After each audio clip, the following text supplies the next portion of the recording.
आंदोलन का माहौल बना और सहारा के जो मीडिया के साथी थे उन्होंने परिसर में जो है आकर सहारा में प्रोटेस्ट किया। किसी तरह से उन्हें समझाकर काम पर भेज दिया गया। जब दूसरे तीसरे दिन की सैलरी नहीं आई, फिर सहारा टीवी के कर्मचारियों ने प्रोटेस्ट किया, फिर भी उन्हें समझाकर भेज दिया गया। 10-12 दिन तक जब सैलरी नहीं आती है तो प्रिंट के जो राष्ट्रीय सहारा के कर्मचारी थे वो परिसर में उतरते हैं। एक बड़ा माहौल जो है राष्ट्रीय सहारा सेक्टर 11 नोएडा का जो परिसर है वहां पर माहौल बनता है। और राष्ट्रीय सहारा प्रिंट मतलब प्रिंट मीडिया और इलेक्ट्रॉनिक मीडिया दोनों के कर्मचारी एक बड़ा आंदोलन करते हैं। और मैं इस कार्यक्रम के माध्यम से बता दूं आपसे कि मीडिया जगत में सहारा में जो आंदोलन हुआ था उससे बड़ा आंदोलन आज तक नहीं हो पाया है। और सहारा में उस समय सुब्रत राय के जिद्दीपन की वजह से न केवल नोएडा के परिसर में टीवी चैनल और अखबार को जो है रोक दिया गया था, साथ ही जब कानपुर की यूनिट हो, लखनऊ की यूनिट हो, वाराणसी की यूनिट हो, पटना की यूनिट हो, गोरखपुर की यूनिट हो, सभी यूनिटें ठप कर दी गई थी। वो था सहारा का आंदोलन।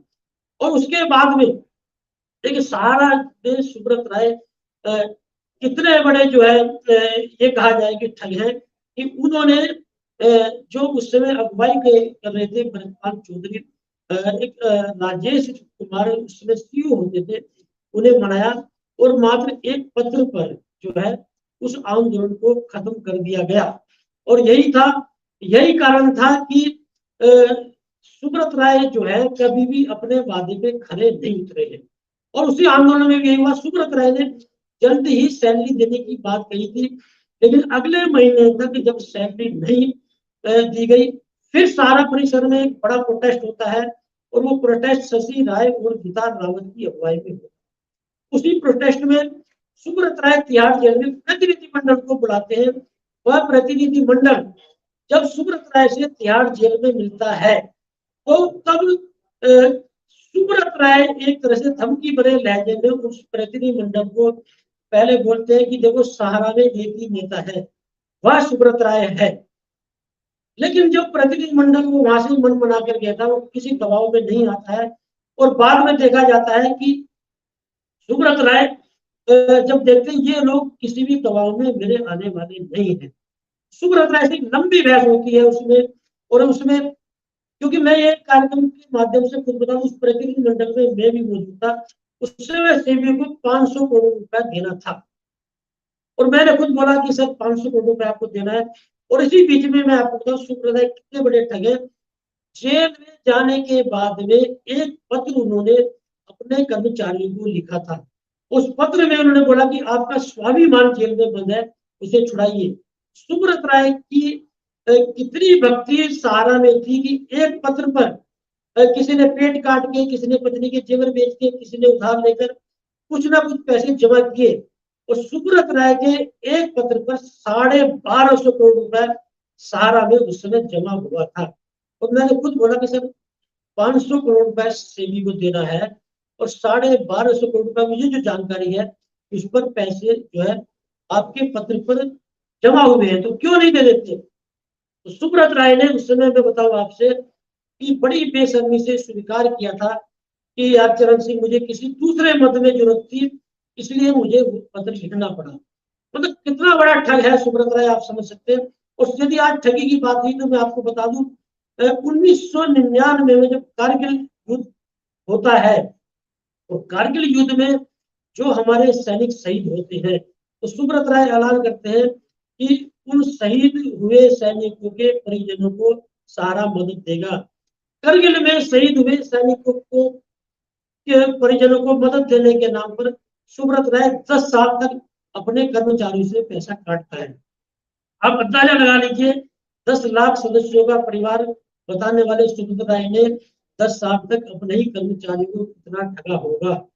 तो ये सारा आंदोलन की बात हो रही है। सारा आंदोलन में सारा मीडिया की आप बात करें तो 3 आंदोलन हुए, उसमें सारा उस आंदोलन में सारा क्रांति की बात की गई थी। और ये बात की गई थी कि ये सारा में जो आंदोलन शुरू हुआ है ये रुकेगा नहीं, आगे बढ़ता रहेगा। वही हुआ। उसमें सारा मीडिया के कर्मचारी वेतन को लेकर आंदोलन कर रहे थे, और आज देश भर में जो सारा निवेशक है वो अपने भुगतान को लेकर आंदोलन कर रहे हैं। वही सुप्रीम कोर्ट के आदेश पर सेबी से सहकारिता मंत्रालय को 5,000 करोड़ रुपए रिलीज कराने की बात की जा रही हो। भले ही गृह मंत्री अमित शाह ने हरिद्वार में 5,000 करोड़ रुपए 10 करोड़ निवेशकों में को दिलवाने की बात की हो, लेकिन देश भर में अभी भी निवेशक लगातार आंदोलन कर रहे हैं। और जहां तक ऑल इंडिया जन आंदोलन संघर्ष न्याय मोर्चे की बात है, 29 मई को लखनऊ में जो सहारा सदन है उसका घेराव करने जा रहे हैं और सहारा की तर्ज पर सहारा को जवाब देते हुए एक राष्ट्रगान का प्रोग्राम उन्होंने 29 मई को लखनऊ में रखा है।